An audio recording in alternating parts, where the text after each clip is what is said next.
Hello student, સ્વાગત છે તમારું મારી યુટ્યુબ ચેનલ એપી સ્ટડી સેન્ટરમાં। આજે આપણે શીખવાનું છે ધોરણ 10 યામ ભૂમિતિમાં સ્વાધ્યાય 7.2 નો દાખલા નંબર 7। એકદમ ઇઝી સમ છે, ખાલી સમજવાની વાત છે। ચલો તો આપણે શરૂ કરીએ।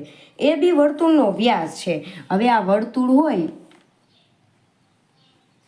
વ્યાસ એટલે જે કેન્દ્રમાંથી નીકળતો હોય તે, તો એ અને બી વર્તુળનો વ્યાસ છે। વર્તુળનું કેન્દ્ર એટલે કે નામ આપી દે ઓ, તેના યામ આપી દીધેલા છે 2 અને -3 છે, અને બી બિંદુના યામ આપી દીધેલા છે 1 અને 4 છે। તો આપણે આ એ બિંદુના યામ શોધવાના છે। અત્યારે આપણે એક્સ અને વાય યામ નામ આપી દીધેલું છે, આપણે આના યામ શોધવાના છે। હવે તમને એમ થાય કે અહીંયા કયું સૂત્ર યુઝ કરવાનું, અંતર સૂત્ર, વિભાજનનું સૂત્ર કે મધ્ય બિંદુનું સૂત્ર? તો તમે અહીંયા જોઈ શકો છો કે ઓ મધ્ય બિંદુમાં છે, તો આપણે મધ્ય બિંદુના સૂત્ર ઉપરથી એના યામ મેળવીશું।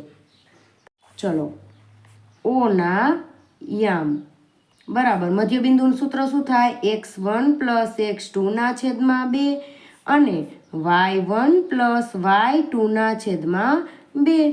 ઓના યામ શું છે? 2 અને -3 છે। x1 એટલે આ x1 x2 y1 y2, તો x1 ની જગ્યાએ આપણે x મૂકી દઈએ। ચલો, x2 એટલે કે 1 એના છેદમાં 2, y1 એટલે કે y પ્લસ y2 એટલે કે 4 એના છેદમાં 2। હવે તમને એમ થાય કે અહીં તો અટવાઈ ગયા, હવે શું કરશું? તો આવું હોય ત્યારે શું કરવાનું? અલ્પવિરામ પહેલાના સરખા થાય ને અલ્પવિરામ પછીના સરખા થાય। તો અલ્પવિરામ પહેલા શું છે? 2 એના બરાબર શું થાય?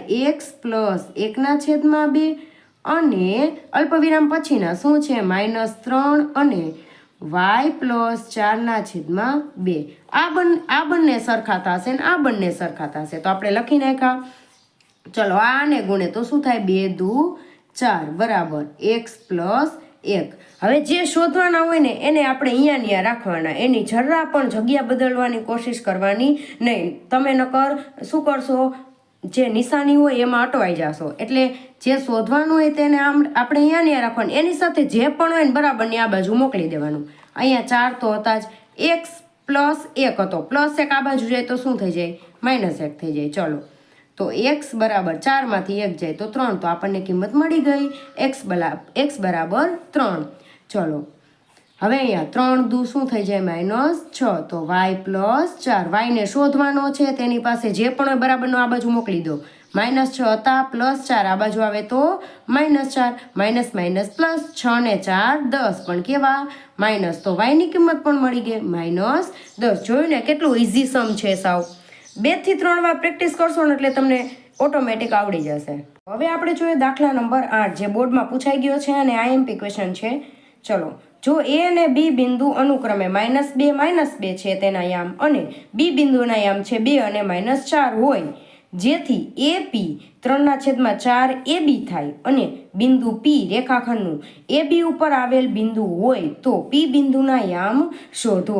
અહીંયા રેખાખંડ AB છે, તેના યામ આપી દીધેલા છે, P બિંદુના યામ શોધવાના છે।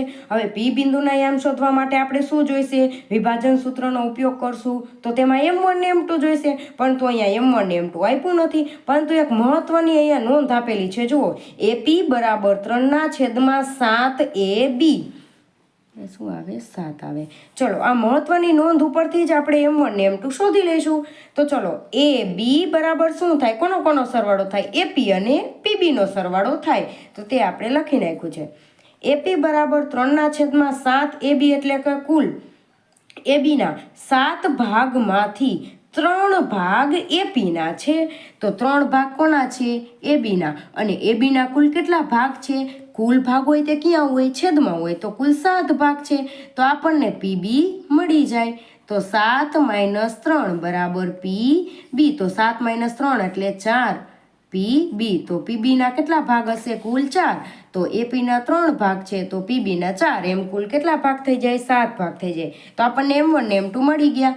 M1 એટલે કે 3 અને M2 એટલે કે 4। તો હવે આપણને વિભાજન સૂત્ર મૂકીને P ના યામ મળી જાય।